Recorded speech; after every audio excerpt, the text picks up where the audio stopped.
I'm Raymond. You're watching RPadTV, and we have an exciting show for you today, partially because I'm joined by excellent friends, Mac and Paul, as we discuss and dissect X-Men 97, and partially because I have a very special Steam code to give away to one lucky viewer. It's going to be fun.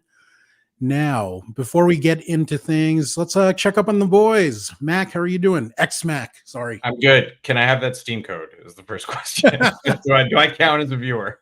You do not, but I can get you a Steam code.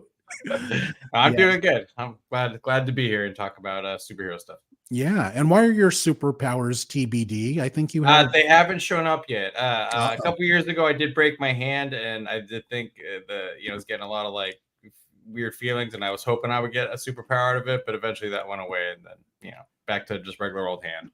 What superpower would you want, and why? Oh man, that's a tough one. I do always have like the dreams about like flying. Ooh, so okay. I think that would always be that'd always be a cool one. And Paul, how are you? And what superpower would you want? And would you rather be a mutant or a what is the other term? Inhuman? No, yes. I am fine. I don't know. In my old age, I'm beginning to think that strength would be the good one because it's becoming harder and harder to like stay awake for the whole day. Well, it's become harder and harder to open spaghetti sauce jars. In fact, I had to order one of those like electric things you put on. It goes. Yeah. Wow. Your guys' choices are boring. I would go mind control. I actually have one way to get rid of it, but I had like a little special gripper thing for opening tight jars, and it was literally called the hand job. and then we had kids, and then they got older and could read, and I had to get rid of it. So. But now that they're even older, you can bring it back. Eventually, maybe we're still we're in the middle of that area. Yeah, you're still in the PG era. You're not yet. So I got you.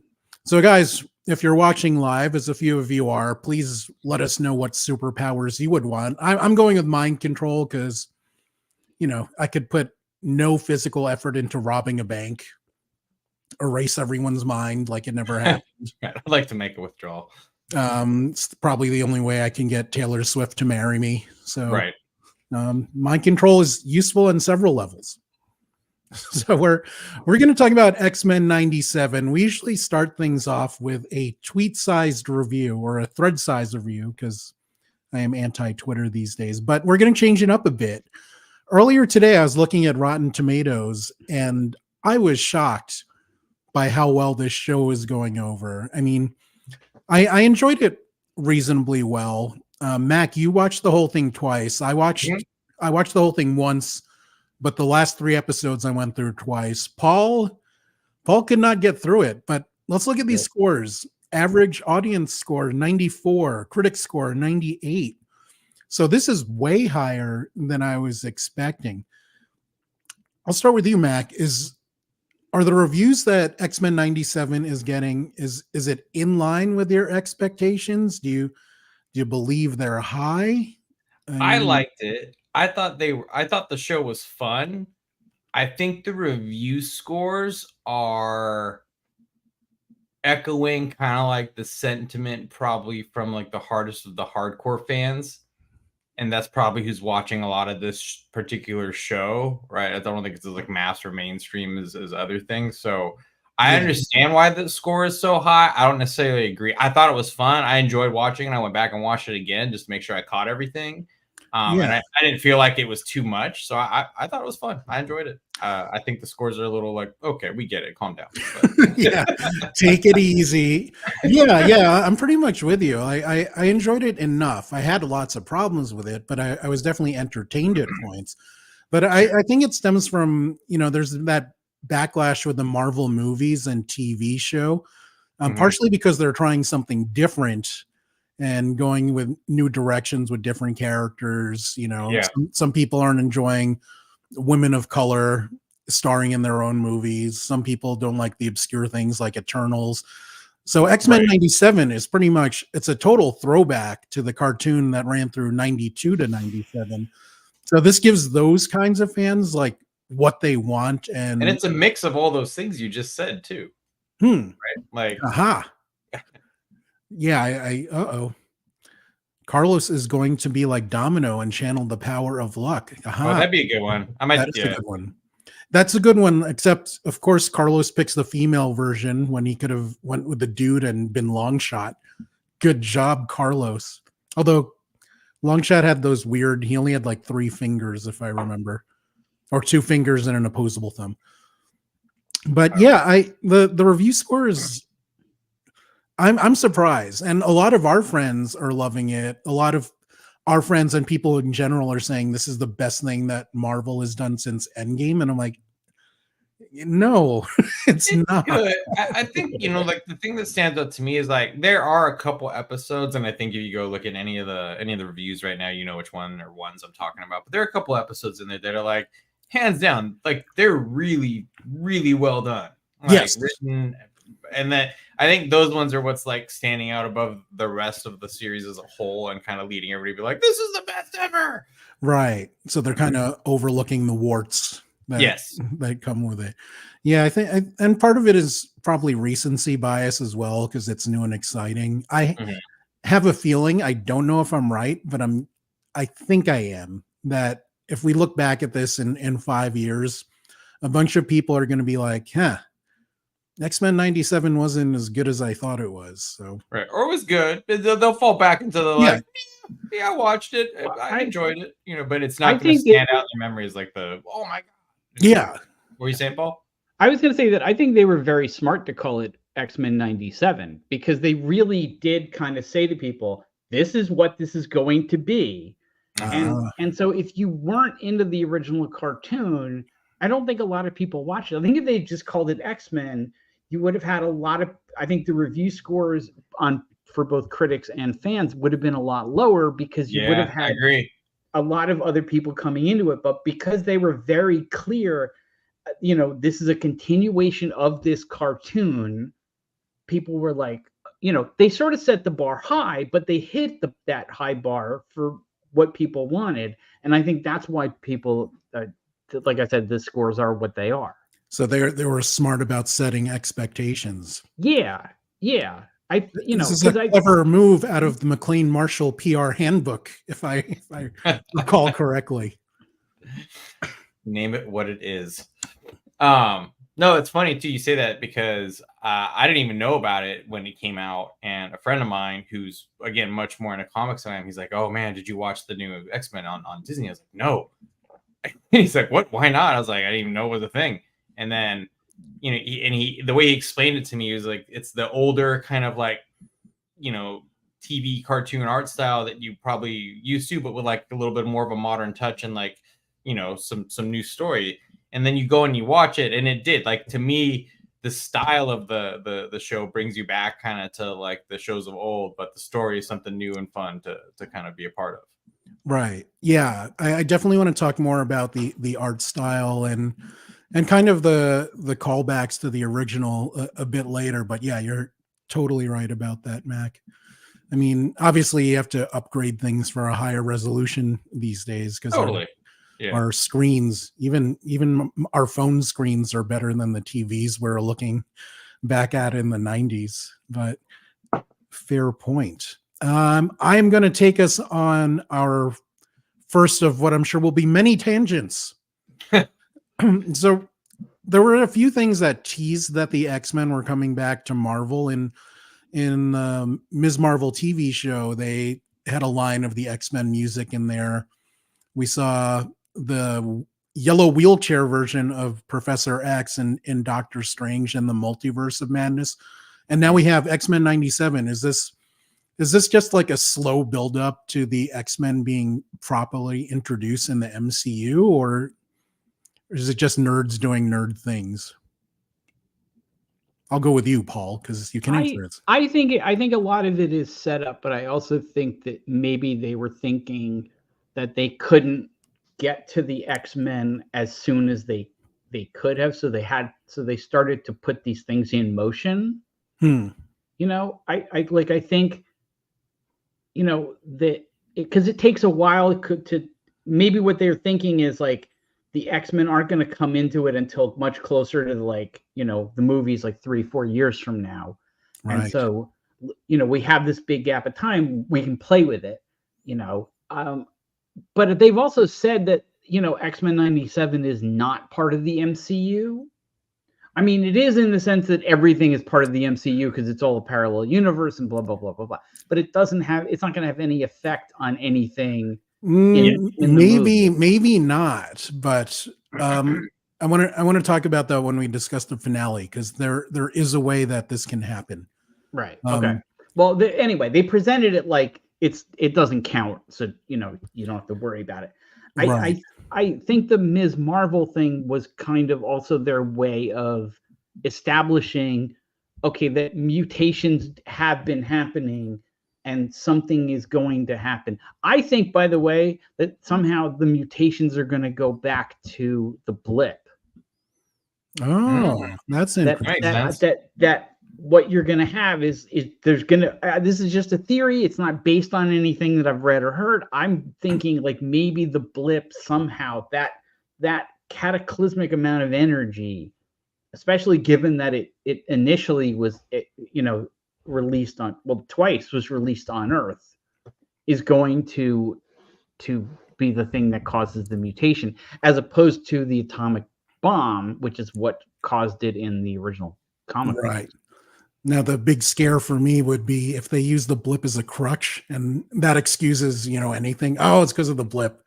Yeah. You know, kind of like how when they were doing Skrull overload in the comics, like, oh, she was a Skrull at the time. That's why she was like that. So right. It could be overused, which is a fear of mine. But that's an interesting theory. Now, Mac, I want to go to you in a broad sense. What aspects of X-Men 97 did you enjoy?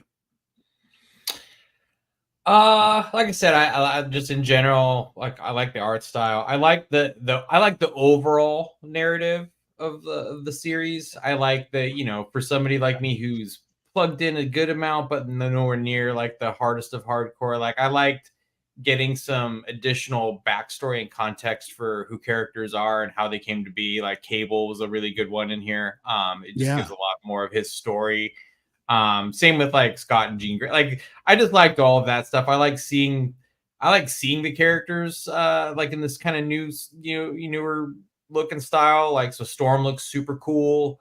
You know, I just think they did a really good job with all that stuff. And again, like I said, every episode had enough to keep me, you know, because they're short enough, right? Like they're just like 30 minutes or whatever or less. Like every episode had enough in it for me to be like, cool, I want to see what the next one is. Even if there was like some weird shit in a couple of the episodes, like I was still like, all right, I'm gonna stick around and find out.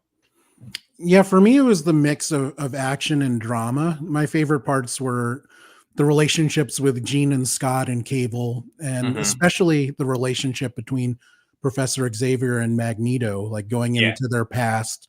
And in the comics, they set them up as like the Martin Luther King and Malcolm X of mutants, and how they both want what's best for their people, but have different views about what that is. Yeah, so, I like the Morph and Wolverine kind of relationship. That was fun to watch as well. Yeah. And the action sequences were cool. I loved when they were doing their teamwork and mixing it up. So yeah, I enjoyed that a lot. There's a lot of the other thing that I really like, by the way, since I brought Morph up, is just he transforms into so many cool characters throughout the series, and it's all like little, like at one point he's the Hulk, at one point he's like Mr. Fantastic. Like he just keeps going. You're like, come on, man, they're just slipping these in here to like make, you know, like to give everybody like the little cameo that you want to see. Yeah, he did Archangel, Psylocke. And then like Captain America, you know, and I think one of my favorite moments, by the way, is just when Captain America shows up and everybody's like, you know, you get this like, oh shit, Cap's like gonna, and like just the fact that they set up that like he's no fucking match at all for Rogue. Right. I love the like, oh, Cap, nope, he just opened the door for her. He's letting her in, he's showing her around, and we're good. So I thought that was really cool too. Yeah.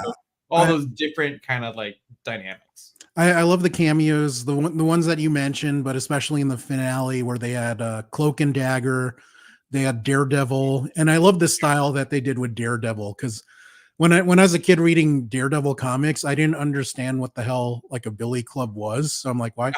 Like, why is he fighting people with like a big thing of dental floss? Like, I don't know, like what's going on. They actually had Spider-Man and MJ, but Spider-Man was out of costume. But if you're familiar with a Spider-Man animated series from the 90s, it's the same art style. Right. And even Flash Thompson was behind them. So yeah, they had a bunch of cool cameos there. And the whole series, if you really want to watch it and slow it down, there are a ton of Easter eggs. And let's look at this one. Like, they're going through Magneto's files. If you looked at his stats, it's like those old Marvel. Right. By the way, there's the Mag, like the Magnus name, which was also like some people didn't know why, like all of a sudden Professor X was calling him Magnus instead of Magneto. Right. And then if you look at his aliases, they have Eric Lensher, David Hemlin, which are names that of him in the comics. But they also have Michael Fassbender and Ian McKellen there crossed out. Yeah. I love little nerdy things like that, it's fan service, but it totally works for me. Now delving into more specifics, Mac, what storylines or scenes did really stood out for you? So I'm gonna have to revert back to something I think I've mentioned to you guys a couple of times here, is that and I know you can't get too attached to any kind of character in the world of superheroes, but my daughter and I, my older daughter, have this terrible thing. Every show we watch, everything we do, like, it's our favorite character is always one of the first to die. It never fails. And I've always been such a big Gambit fan. And so just remember it, like that was a big, for me, I loved it. Like, I thought that was awesome. I was also pissed off that my character was like, a true death, if you want to call it that, until it's not, and then, it is not. Yeah. So, and again, I mean, there's more to this story that I'm definitively unaware of, right? From not, right. So in my mind, you see that and you're like, God, there goes my favorite guy. But and then I love that, and like I said, I just love seeing an absolutely unhinged Rogue, like just pissed off and letting loose, yeah. And she's like, man, she's just such an unstoppable force. Yeah, I one of my favorite scenes was in I think it was the penultimate episode where they recreated Magneto having enough of Wolverine and just tearing the adamantium out of his skin and be like, fuck this guy. That was an interesting interaction too, right? Because A, how did Magneto not die? But then B, just I love his just like, I know I'm getting stabbed right now. Oh, thank God we can finally fucking end this. Like, he was so like relieved, which was neat to see. And it was interesting, and I don't know if it was just me, but a few people on Reddit felt similarly that during the team fight scenes, like everyone looks super cool, except Wolverine looks kind of average. He's just like this angry dude with claws that gets his ass kicked, but he can recover from it. And I kind of like that they made Wolverine kind of mid in that. Yeah. Did you get that sense too? Like, I just say he was another, not a main, right? Yes. I think they did a good job balancing everybody out, right? Because like really, you watch the whole series, and every character kind of gets to have their moment too. Right. Now, there are a few characters that are new to the show or getting new spotlights. We have Sunspot, Roberto da Costa, who is originally one of the New Mutants. And we have Forge, who is this mutant technomancer Native American dude. How did you feel about their inclusions of having big roles in X-Men 97? You want me or you want Paul? Well, Paul didn't make it past the first episode.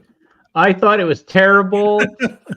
I hate it all. Do you think Brazilians and natives should be insulted? No. I think everybody should be insulted.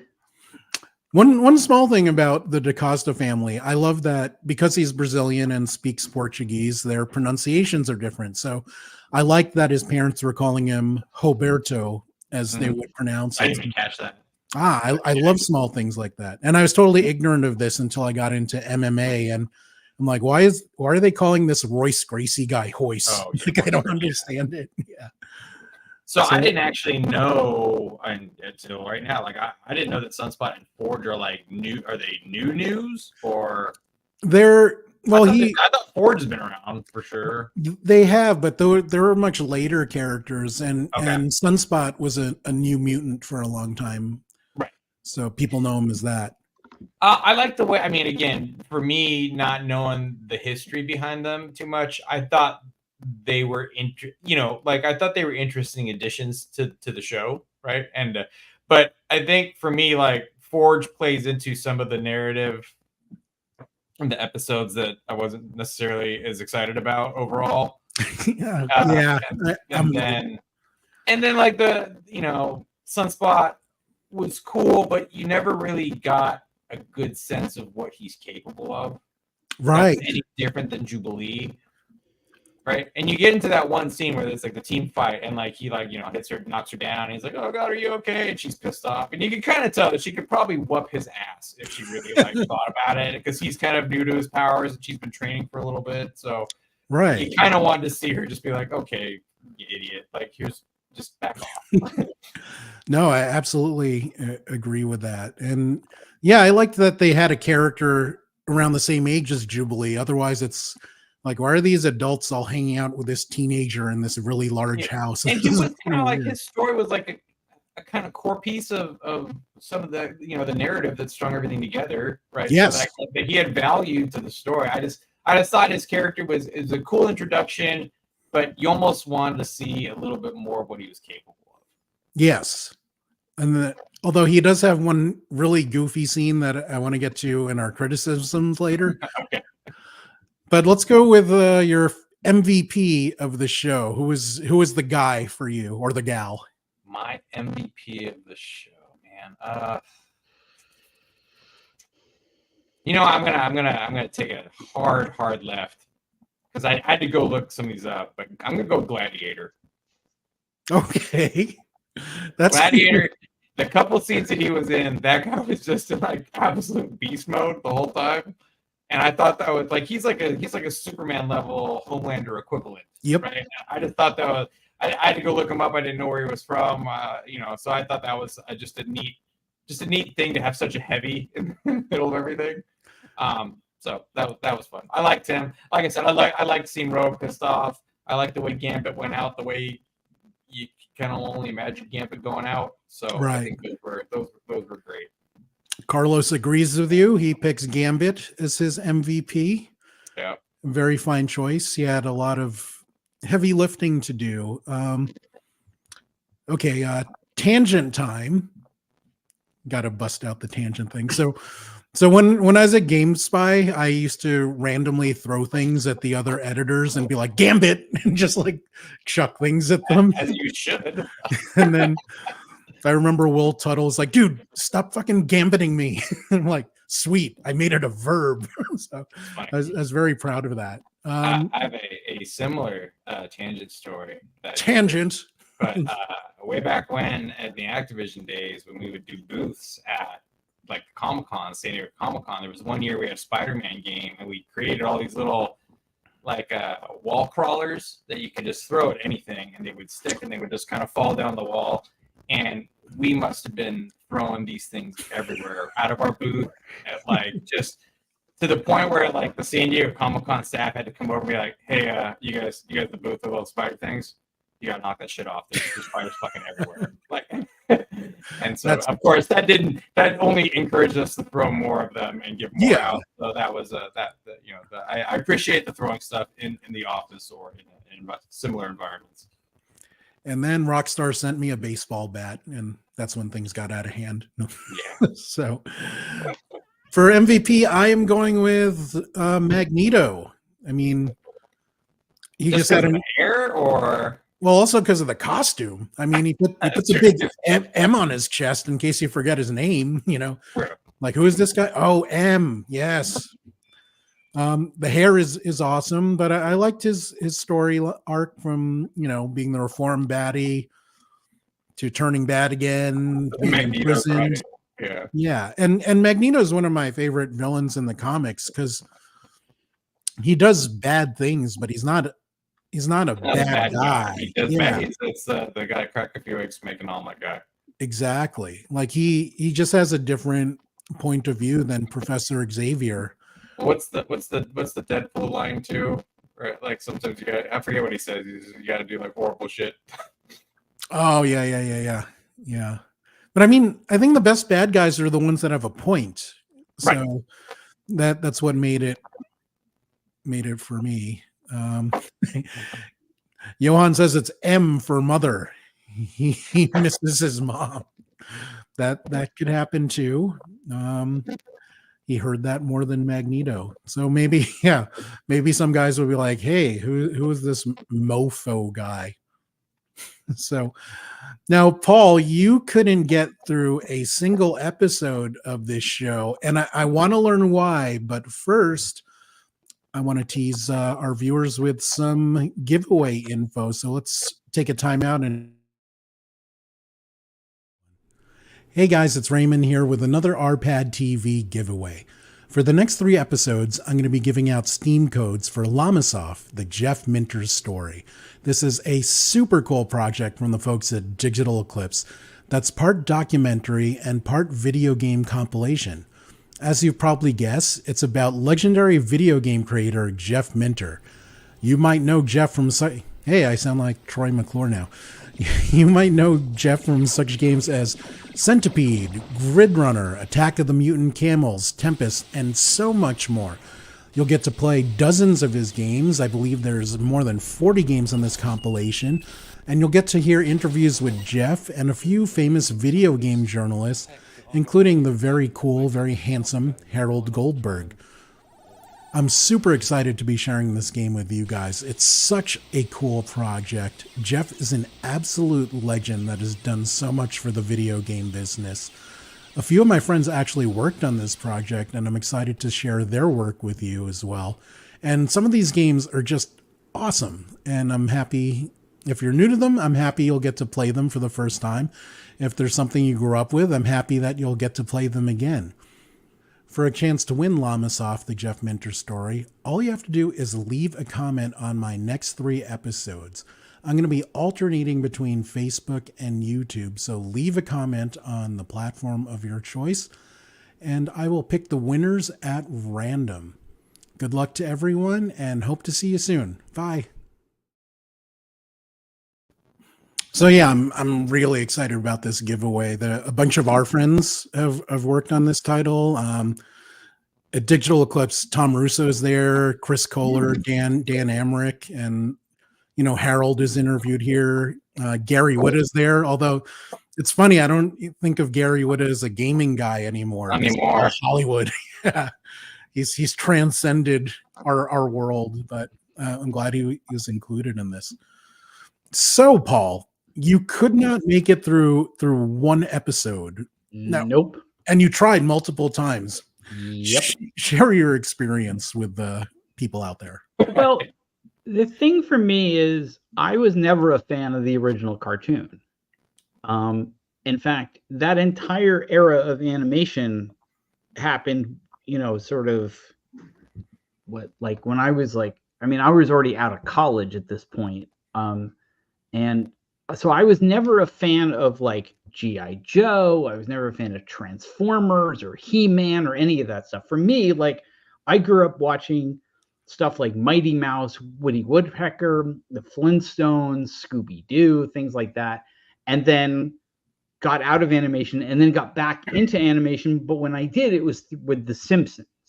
And that, of course, led to, Beavis and Butthead and, South Park, and then later Family Guy, Family Guy, Rick and Morty, Burgers, all those, Venture Brothers, things like that, and of course a lot, anime as well. So it's this sort of era that I never grew up with, and so when I tried to watch the show, there was none of that nostalgia. There was none of that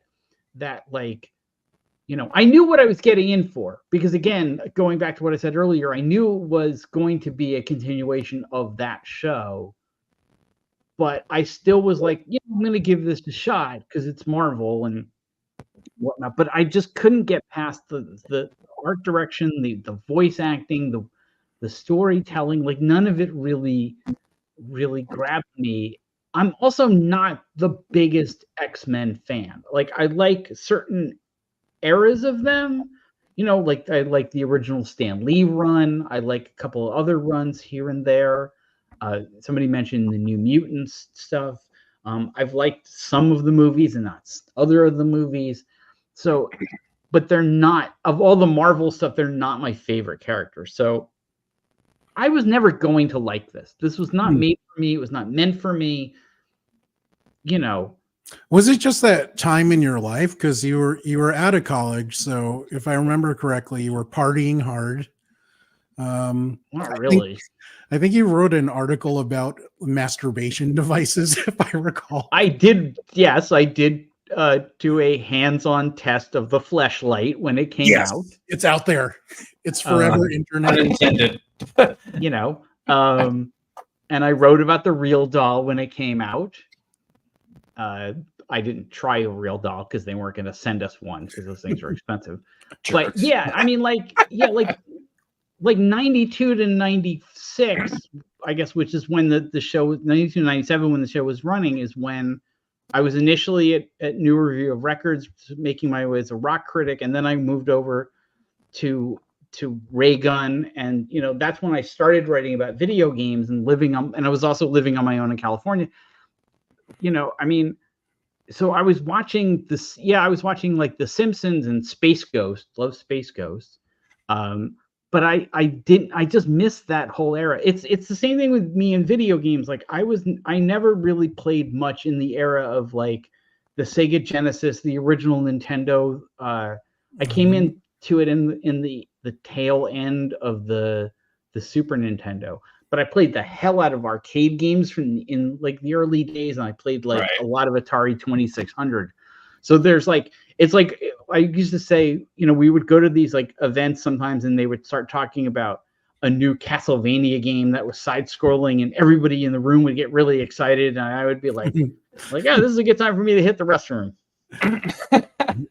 Carlos actually has a great question for you. I'm curious about this answer. So did you not like the Spider-Man animated series, which was around at the same time? I liked the very, very early one, which is the one that the theme song, that the obvious classic theme sone. That's the 70s one where they reuse the same animation 5 times per episode. Yes, exactly. That one I loved. But no, I never liked the one that he's referring to. And actually, like with the exception of that Spider-Man from the 70s and What If, I don't really like Marvel animation stuff. Like I've always felt that Marvel is much better at live action and DC is much better at animation. Yes. So, animation, like to me, is way better than their live action. Like, you know, with Batman, all the Batman stuff, the good Justice League stuff, Justice League, and now with Harley Quinn. Yeah. Yeah, that's a good flip comparison between the two. Yeah. It's weird because like there's not one DC movie that I've ever liked enough to add to my as I've discussed on the show many times. To me, the true mark of me liking something is, do I go out and buy it on Blu-ray or DVD or what have you? Right. I do not own any Marvel cartoons in my DVD collection, and I do not own any DC live action stuff. Interesting. And coincidentally, there was an Iron Man animated series around this time too. So this was before, you know, the MCU was formed. So this was kind of like their animated MCU at the time, which was interesting time period. Curious. I think it's time for a tangent. For DC movies, I own Shazam, the first one, which I love, and I know Paul. I love the shit for Shazam. That was great. Paul hates it. Paul really hates it. And I own Wonder Woman. I think that's it, unless I got a promo copy. How about you, Mac? Did you pick up any of these? You know, it's strange because I don't buy a whole lot of kind of physical media anymore. I own them digitally. Sorry. Yeah, or even and it's, I don't know if it's like a generational thing. Like I've just kind of stopped buying movies when I know that I can just probably find it either on any of the streaming services, or even if I need to pay like $3 to watch it once, like I'm okay with that. So but I think like certainly I kind of fall in that same mentality that Paul has, right? Like if you really I own all the Deadpool things, that's easy, right? Like I own a variety. I think I probably own every X-Men movie that's come out, save a few of the later ones that came out, and didn't get them mostly because going back to that, like I can just kind of watch it when I want to kind of mentality now. So yeah, I mean, I don't know. I think is that good? Yeah, that totally works. So getting back to Paul's point, you and I sat through that piece of crap Green Lantern movie, and that was yes, that is one of the most disappointing movies I've ever seen, because I've watched it once. It's bad, but also I'm a massive Green Lantern fan. But I'm a big Ryan Reynolds fan, yeah. and I'm still not. Now that we've talked about this tangent, I will absolutely go back and go watch Green Lantern after this. Well, have fun watching Taika Waititi in a bit more. But yeah, I mean, you sat through that movie. You could have left. Was it at the Chinese theater when we went to the premiere? But it was in Hollywood, so I could have taken the subway home. So you made it through that, but you couldn't make it through a single episode of X-Men 97. Like what was what was going through your mind? Like I when I saw this was on the call sheet, I started to think about it. And the first thing I thought of was, well, wait a minute. It has Ryan Reynolds. And Ryan Reynolds is always entertaining. And it has Blake Lively. And Blake Lively is entertaining. And the two of them together are very entertaining. And then I started thinking about the rest of the cast. Michael Clark Duncan, Mark Strong, Angela Bassett. It is a good cast on paper. Right. Yeah. But the reality is that had I watched that at home, like you watch X-Men, I wouldn't have made it through. Yeah. I would have stopped watching it the same way I stopped watching Blue Beetle, and the same way I stopped watching Aquaman. I stopped watching Blue Beetle. I made it through Blue Beetle, and I made it through Aquaman 2. That was really I just painful. watched Aquaman 2. That was hard for me. I don't think I would have made it that far through.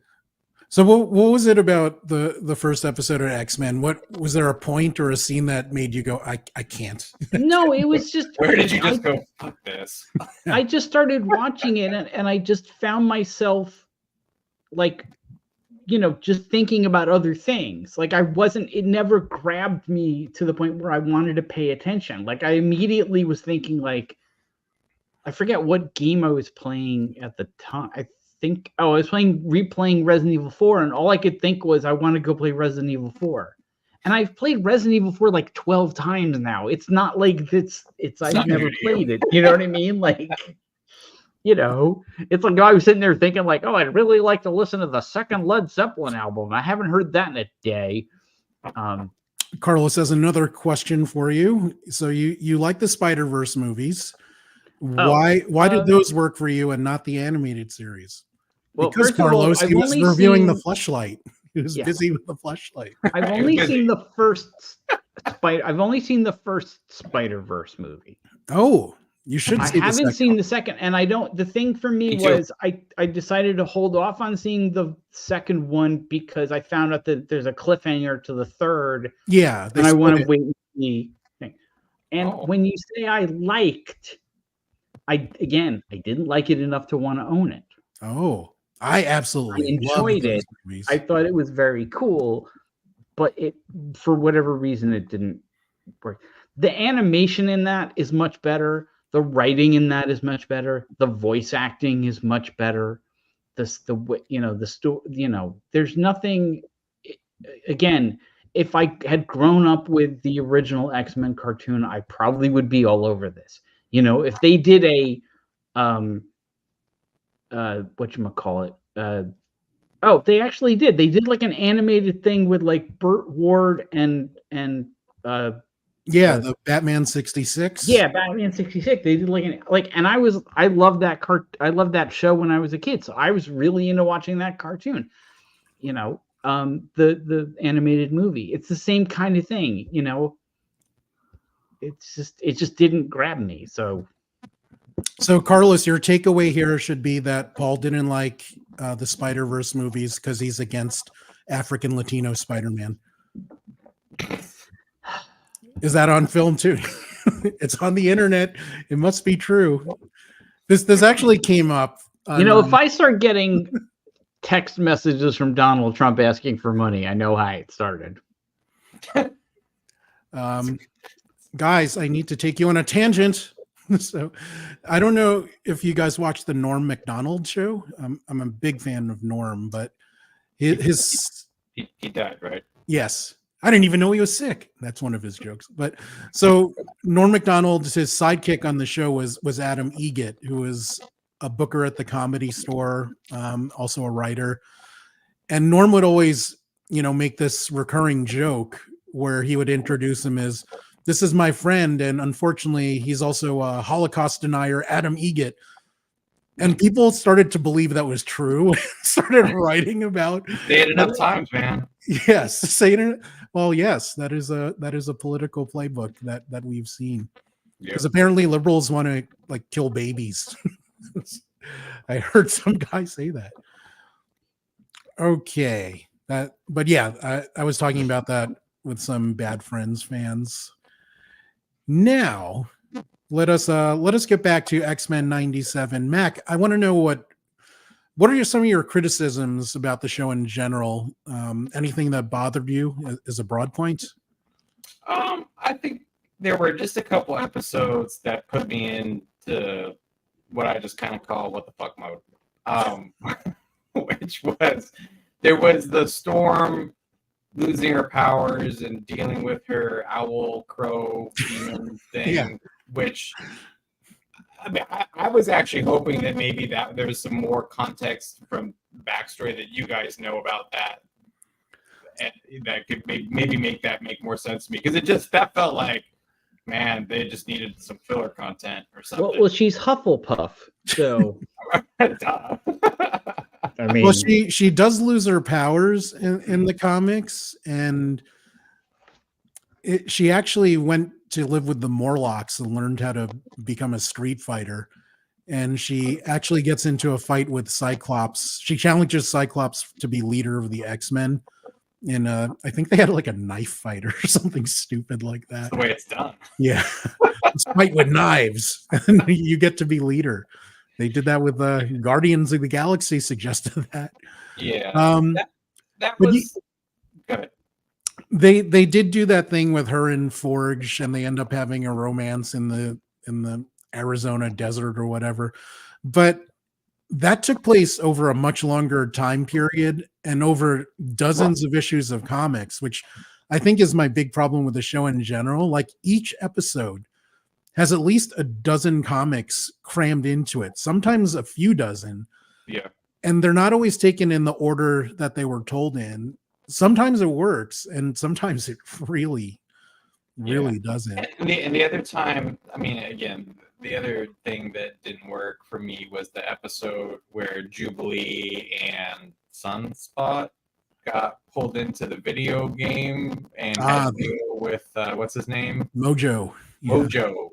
Which, and I was talking with you about this earlier. I feel like Mojo is just whoever came up with Mojo as the character. That person was just really fucking hated somebody they worked with previously, and that's their outlet for that. Just some dick executive that somebody worked for at one point in life. I don't remember exactly, but I think at the time, the character was meant to be a criticism of the burgeoning reality TV scene that was popping up. But it was weird. It didn't fit to me. It just you talk about tangent, right? That was those were the two big tangents in the whole series for me. That was man, I hope they should do a big U-turn and come back to something I care about, because there's more of this. I might pull a Paul and just walk away. So in the comics, Mojo and some of his stories actually are entertaining. The whole Forge Storm in the desert thing was never entertaining. So even though it's still a condensed version of something that was boring. So you're totally right to call that out. I did like how Forge tried to ride Storm on a horse like off of a cliff, and then when she like barely stops at the end and makes it, he's like, ha ha ha! Just kidding. Like that was interesting. And like it was very young guns. Totally. My problem was with the 2 Genes 1 Cup episode when they had both Madeline and Gene. Yeah, I had to go look a lot of that stuff up too. That is completely out of order and extremely condensed because Madeline was introduced as Madeline in '83, and you find out years later about her connection with Sinister, and years later she becomes the Goblin Queen. But in this one episode, which I don't know, did it take place in like a week or something? Like in 5 minutes. Yeah, she's like, "Hi, I'm Jean. No, I'm the Goblin Queen." At the end of the episode, I'm Madeline Pryor for no reason that makes any sense. Like this is stupid. And by the way, does Madeline Pryor's character die in the Genosha thing? Yes. Well, she's among the corpses. So some of these guys are definitely coming back. Because they had a handful of like Sebastian Shaw was showed in the corpses. I don't remember. Was it her? Was she shown in there? Carlos called it 2 Genes 1 Clops. That's pretty fantastic. That's almost like they should just make a series based on that, and it's like Three's Company. Well, you know, in the comics, they actually turned Jean, Scott, and Wolverine into a throuple. So they have like adjoining bedrooms, and like this is getting weird. So, like, but it also made me wonder, like, so when Scott and Wolverine are together, who's the top? And like, why am I thinking about this? This thought shouldn't exist. Yes. I mean, really, come on. Wolverine is definitely the bottom on that one. Yeah. No, I actually came to that conclusion in all honesty. I'm like, well, Scott's the boss. He's the leader. Carlos says, my favorite thing to nitpick time. So all this takes place in the span of a month. Yeah, it was the whole series a month, all 10 episodes. That's a lot of stuff to happen. Yeah, I don't know. I think that's, like you said earlier, that's one of the biggest things with it. That's, you know, again, like I said, you go from the very beginning of the episode where like Professor X is dead to the fact that all of a sudden he's on some weird like bird person planet, and like that alone is a big jump in time to just get from that to that, and then just, you know, like we're gonna go to Genosha, and they're like there like in 2 seconds. You know, there's just lots of just jumping around that, like, if you didn't know any better, which again I didn't, like it didn't break anything for me, but I was just kind of like, all right, I have to look a lot of this up. Yeah, but that's always an issue with TV and movies and just storytelling in general, is that unless you're very explicit, it can often be confusing how long something takes or doesn't take. I remember when the Lord of the Rings movies, this goes back a while, the Lord of the Rings movies came out, and people were like, wait a minute, how long did it take them to do this? And it's like, oh, it's 13 months from the time that they left the Shire. They left the Shire until he finally came back. It was like more, it was like over a year, and people were like, oh, okay. I think that's why the SpongeBob show was so great, because it was always like 4 hours later with the French accent. It always announced the time. Right. And same with 24, which made it much easier to follow. The following takes place between 10:27 a.m. and 10:52 a.m. So that was it's always sunny in Philadelphia, like 4 p.m. on a Tuesday. Matt, can you help me remember? Did Sunspot just randomly say, "Hey, I'm Sunspot now"? Like that's how. Like, when did he become Sunspot? All of a sudden, he's fighting in space. I'm like, I'm Sunspot, bitches. Like, yeah. And the space thing, too. Like, I didn't know Jubilee could breathe no atmosphere. Like, apparently, they all can. Yeah, but, I don't remember him ever, like, coming out like we're going to call you Sunspot. plot. There was no naming convention. There was no nothing. There was no like party where they pulled his name out of a box or anything like that. Like there was just nothing. So mutant reveal party. Is that how they get their names? Yes, that's. But yeah, that just seemed random to me. There was one change that made sense for the show, but became less powerful. Like when Professor Xavier goes into Magneto's mind, it's in the cartoon, it's to try to help him. In the comics, he totally shuts him down and turns him into a vegetable, which was much more drastic, but it also led to those crappy Onslaught comics, which I really glad we're avoiding in the cartoon, because those were not so good. Right. But yeah, I wish they would have chosen less comics or fewer comics, because you can count them. Sorry, Stannis Baratheon, and just been more focused on slower storytelling, because some of these things are just really hard to follow because they're borrowing from too much. And when it works, it's great, but a lot of times it didn't. And I will say specifically that's a problem for people that read the comics. For people that didn't, maybe it won't bother them at all. I don't know. Because some of the things that bothered me definitely did not bother you, Mac, but some of it was also just weird, like the time jumpy thing you mentioned. Sure. Yeah. I am coughing, so someone speak.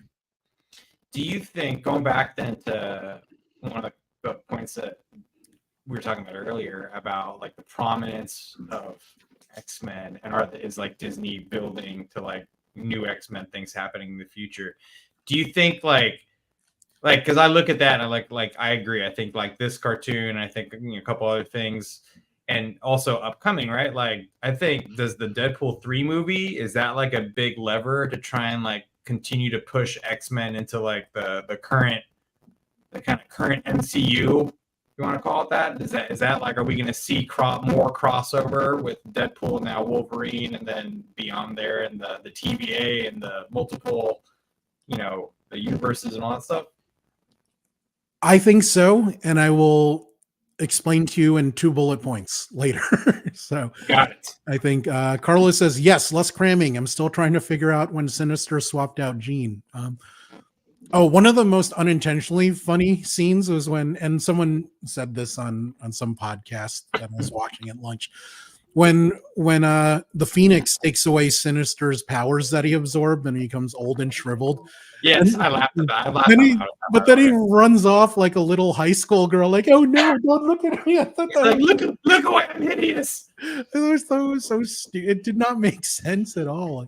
I thought that was funny. And the other thing that I just unintentionally laughed out loud at was when Wolverine, after Magneto rips all the metal out of him, and he's on the the ventilator on the table, and he's hanging out with Morph, and then Morph's like, I didn't know where this was going to go. It was like my mind just went kind of weird, but Morph turns into Jean Grey, and she's like, well, I can't do it, but Jean Grey can. And then he turns out like, what the fuck is he going to do? Like, he's gonna Wolverine him. So anyways, I laughed a lot when that happened, but nothing it shouldn't turn into anything. It's my terrible mind. So a lot of the appeal of this series was how rooted it was in the 90s cartoon. The animation style is largely the same, but of course updated for 4K. Most of the voice actors came back. One of them, Cyclops, has died, the original one. Some of them didn't come back by choice. The woman that played Jubilee in the original didn't want to come back because she wanted an Asian American woman to play Jubilee, which I thought was super cool. But I couldn't help, as I was watching this, I was thinking about the Kevin Smith He-Man series that we spoke about. And how that continued the original cartoon, but it updated the animation. The storytelling was more nuanced. And I prefer that style much better than this. I wish this would have been more modern. How did you feel about this, especially in comparison to He-Man, which you guys should watch that episode. Mac and I talk about He-Man, by the way. Yeah. I agree. I feel like the art was cool. I would have liked to see it be like taken a little further, more modern. Like I think they were just a little bit too far behind like the halfway point, if you want to call it that. Yeah. But you could see what they were trying to do. They're trying to kind of cater to the old school fans, like again, that fit that certain kind of age and generation bracket that grew up watching the show. So you wanted to have like a certain look. And I think it did that. I just think they could have, again, just like He-Man, they could have taken it a little bit further without breaking it. And that's a creative decision and good for them. But I don't think it didn't strike me as too stuck in the past, right? Like I think like everything from even the narrative and how you compare that against some of the stuff you see in the real world today. Like I think all those are still, ironically, you're a little bit relevant, So I never got that feeling of like, man, this feels like it's dated or not in the right time when I was watching it both times. Yeah, the writing bothered me more than the animation in terms of I wish they would do something more advanced, but the voice acting was another thing that I think they could have improved upon. I hated half the cast. Like some of it was I was wondering who half of them were because I was like, there was like voices I heard before. Yes. I couldn't place them. Yeah, I mean some of them are longtime video game actors. Jennifer Hale, who's done so many games that we've played, a lot that you've repped. She was in the cast, but I don't know. To me, Wolverine always sounds constipated. Maybe he is. You don't know.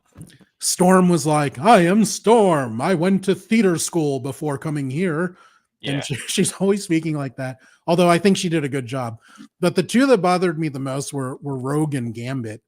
Rogue is a grown-ass woman who's supposed to have a Southern accent. And Gambit is supposed to be Cajun from Louisiana. To me, they don't sound Southern or Cajun. They sound stupid and, like mentally challenged. I don't know. Their voices really bothered me. More so now in 2024 than in the 90s, but I wish they would have made them better. I think Beast's voice is always like, even if it's not, what's his name? Like, Kelsey Grammer. Yeah, I think the guy doing Beast's voice did good. I gotta be honest, the voice that I love and I think fits the character so well is Morph. That was the one where I was just like, that was okay. Like I liked him. Like he just kind of added a little bit of levity and just kind of more fun to it. And then but I didn't get anybody else like same thing. Storm's voice was like, all right,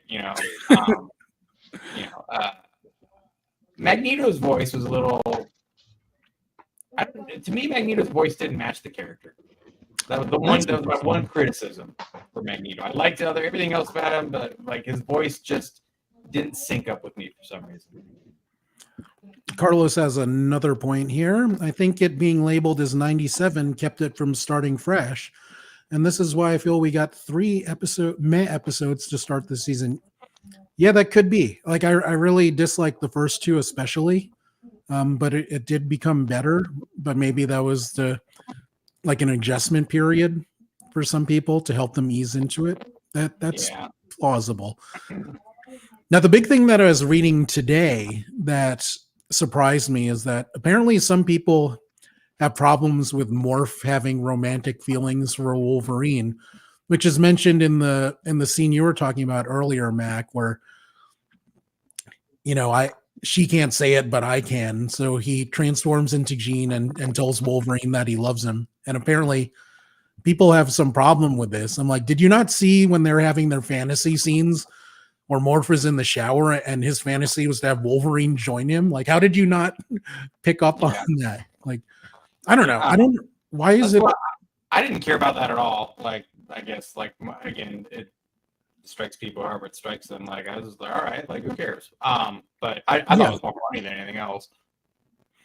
Yeah. And I don't know. I think even though it's clear, I don't know if Wolverine feels the same if they're writing him like that, but I think they make good friends. They make a cool duo, and that unrequited love kind of And I had to go look it up too, because again, I wasn't as familiar with Morph as a character as I am like some of the other ones. But like, you go read the history of them, and it basically everything says that like Morph and Wolverine, like though they were like kind of two peas in a pod when they were in the group, they kind of just got each other, the sense of humor and all that stuff. So I can see why, but like for people to be upset or weirded out about that, I think it's stupid.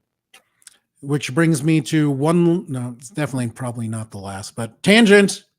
So shapeshifters like Morph and Mystique, they in the comics they've been shown to be bisexual, but do they really have a gender or sexual preference since they could become whatever at any time? Yeah. Who knows? I was actually discussing this with Carlos earlier today. Like, and Morph so when Morph shapeshifts, does he also get the powers of who he's shapeshifted? Like he shapeshifted into the Hulk, and all of a sudden he's got Hulk level strength, right? In the comics, no. In the cartoon, he very much yes, because Hulk, Mr. Fantastic, when all of a sudden, he gets their powers for I guess a limited amount of time, or I don't know how it works, but I thought that was kind of interesting as well. I mean, he'd be the best teammate in any situation because who do you want to go with? Yeah. I don't know. Like, I think all the sexual identity questions just it's based on what the character wants. They're into that, great. If not, oh well. So let's close things out with talking about the very end of the finale, where they set up Apocalypse as the big bad. The X-Men that were on Asteroid M, they disappear and get transported to different times. Jean and Scott are in the future where they meet a young Cable. Who's in the past? It's Rogue, Nightcrawler, Professor X, Cyclops. They go to ancient Egypt where they encounter. Who's that guy? That was my last question. Like, who's the guy that they meet at the end that they save? This guy? Yes, that guy with the blue lips. You can't see, it's Apocalypse. So this is En-Savanur, who is the man that will eventually become Apocalypse. Oh shit. Okay. And then I don't know if you watched the post-credit scene. I did. And by the way, this stupid tangent. I didn't even know up until the last episode that there were like other little snippets, like post-scene, scenes. So I'm hoping I didn't miss anything in all the other episodes. I did see that last snippet in this one that showed Apocalypse. I think that's the only one. Okay. Someone correct me if I'm wrong and you're watching this. And this is why and Forge is assembling a new team of X-Men, and they show other people there. Like he has a list of mutants that are missing, presumed dead, and available. Yeah. So we should be seeing a whole different team in season 2. So Apocalypse is how I think they're going to tie this all into the proper MCU, because on the road to becoming Apocalypse from En-Savanur, he is lended a hand by a man called Kang the Conqueror. So there's your tie-in. I think they might do something with that to kind of mix things into the proper series. Deadpool obviously has a lot of TVA stuff going on. So there's opportunities for them to introduce the X-Men. I like Paul's theory about the blip, especially the part where Carlos added that the blip has heavy gamma radiation. So that could be a way of explaining mutants or maybe the Fantastic Four. So there's a lot of possibilities here. We also don't know if Kang is actually going to be the big bad by the end of this. Because we know they've cut ties with the guy who played him, but then again, you could the guy I keep calling Jonathan Winters. Yeah, Jonathan Majors. Although there's been a couple people who've stepped up and said, like, hey, dude, if you still want to do it, I'll do it. I mean, there's a guy named Coleman. Go get the guy from Fallout. He looks just like Jonathan Majors a little bit and Denzel Washington together. But like either way, that could be a perfect place. I know Coleman Domingo has his name. He's from Fear the Walking Dead and some other things. I think he was in The Color Purple. I don't know who the guy in Fallout is, but I'm sure. The guy involved is like literally if Denzel and what's his name, the other guy, Jonathan Majors. Majors had a baby, it would be that guy. He definitely does. I completely agree with. We talked about this on the fall, so. Right?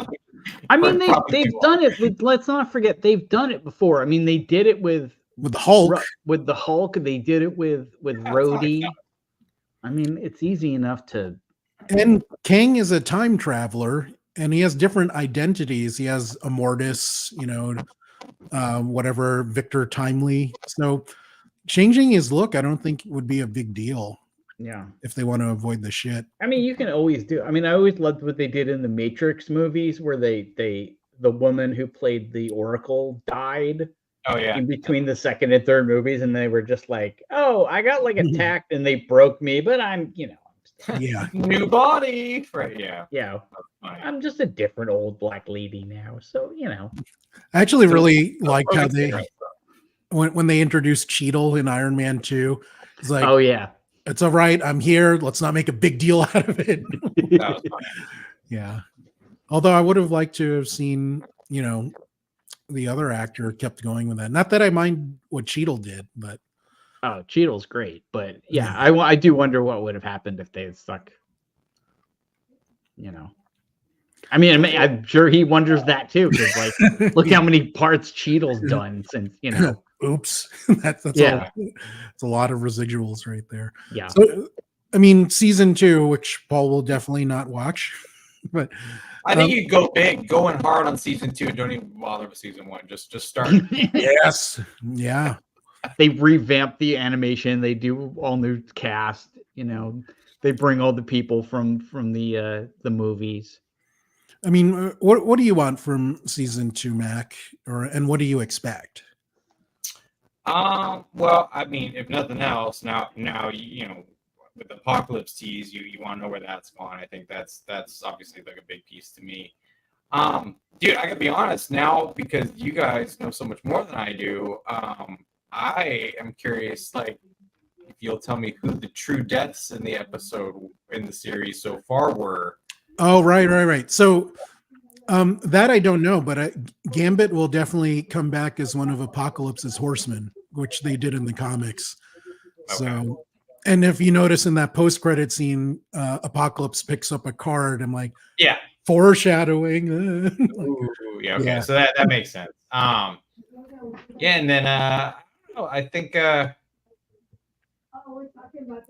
can't think of anything else that I expect to see out of season 2. I am excited that they're doing a season 2 because I'm in the mode of I'm ready for more. I want to see more. I hope they go back and look at a lot of the different bits of kind of fandom and commentary, and I'm sure that the hardest of hardcore are going to have a lot of similar thoughts to what we've talked about today, and I hope they make some minor course corrections that kind of go back to what I was saying before, where they take it where it's kind of just behind, the halfway line to move it a little bit more forward in terms of how it looks and how it feels.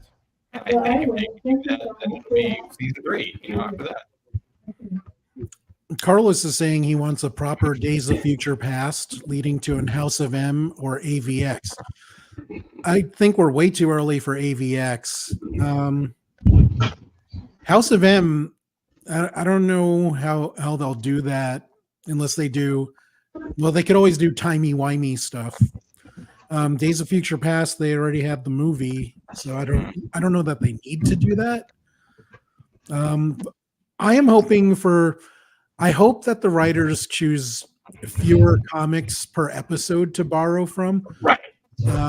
But aside from that, I hope we see some weird choices for Forge's team. Like I want to see, you'll have guys like Iceman or whoever is still around, but I want to see him take some obscure mutants or some really weird mutants and go with that. So that is my hope for season 2. And in general, I will watch it. I will hope it gets better.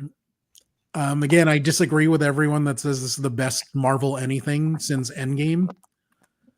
I don't see it, but let's see how we feel about this again in a few years. I think most of you will feel very differently, but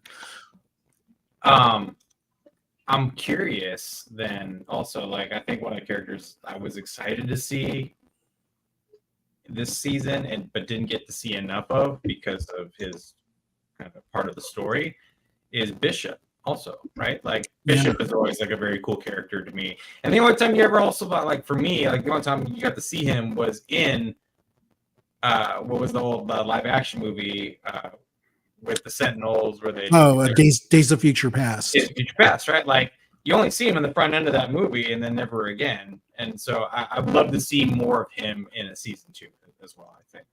Yeah, he is a cool character that a lot of fans love, and partially because he has a cool power, like hit me, I will hit you back harder. Like, that was cool. That is one way to do it. Yeah, I'd like to see that. I'm looking forward to the future stories where Scott and Jean, who are not Scott and Jean in the comics, they are Red and Slim. Reverse that. They're Slim and Red, when they raise Cable. We still need to know who separated Bishop from Cable. I don't know. That can be anything because in the comics it's different. It's Ascani that asks for Cable to be brought to the future for the techno-organic virus, which sounds like living music.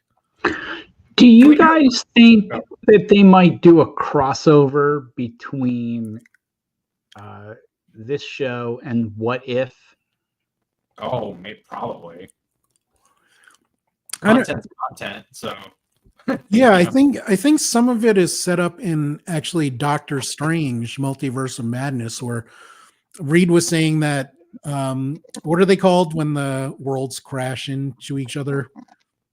The incursion. The incursions. Yeah.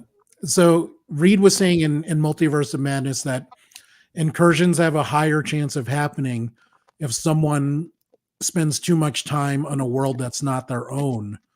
And you had some of that in What If, where the Watcher pulls a Black Widow from her world and lets her run around freely. And I do think that incursions will have a role of bringing the X-Men and Fantastic Four into the MCU. How they get there is they could do a lot of cool things, but yeah, I think that will happen. Let's blow shit up with time. Right. Okay, real quick, one last question from my side. Yeah. So, first episode, Professor X is dead. And then he shows up on this planet banging the Bird Lady Queen. Is that a thing from a comic? Yes. Okay. Like, is that real, or is somebody just like, just put him up there? Like, I don't know how that although he didn't, if I remember correctly, he didn't actually fake his death to go to the Shi'ar planet. He went there voluntarily, and the X-Men knew about it. Okay. He did die and leave the school to Magneto, but they just kind of jammed it together in episode 1. But yeah, he has a intergalactic romance with the Bird Lady. Okay. And, I think we all could have that someday, but and funny that you mentioned Gladiator, which was a total left field thing for me, but Gladiator actually sends his son to go to Xavier's school, and he's a fantastic character. If you think what's the name? Kid Gladiator. You had me all the way up until Kid Gladiator. Well, he has a proper name. I mean, they all do, but like everyone at school calls him Kid Gladiator. Okay. But he has like the mohawk and the stupid cape like his dad does as well. Yeah. Like I said, that just to me was kind of like, is Superman in the MCU now? Like, what the fuck? But like, it was for not knowing the character. I thought it was funny. Absolutely. But I do think this is going to wrap it up for X-Men 97. Mac, I appreciate your thoughts and insights. Paul, I appreciate you hanging out, and you appreciate my negativity. And well, it's different. I was curious. I was curious as to why you didn't like it, and so was Carlos. He asked some great questions, and now I know why. Definitely won't ask you if I'm still doing this when season 2's around, or maybe I will and just have you hang out. We'll do an entire series. Why doesn't Paul like this? No, we Mac and I do want to do a series. Why doesn't Paul like the Eagles? Why doesn't Paul like? We want to do a thing on crap movies that we like. Yeah, just bad movies that you shouldn't watch, but like if you're just like in the day when you were flipping around channels and like all of a sudden like the Mighty Ducks. What do you mean in the day? I still do that.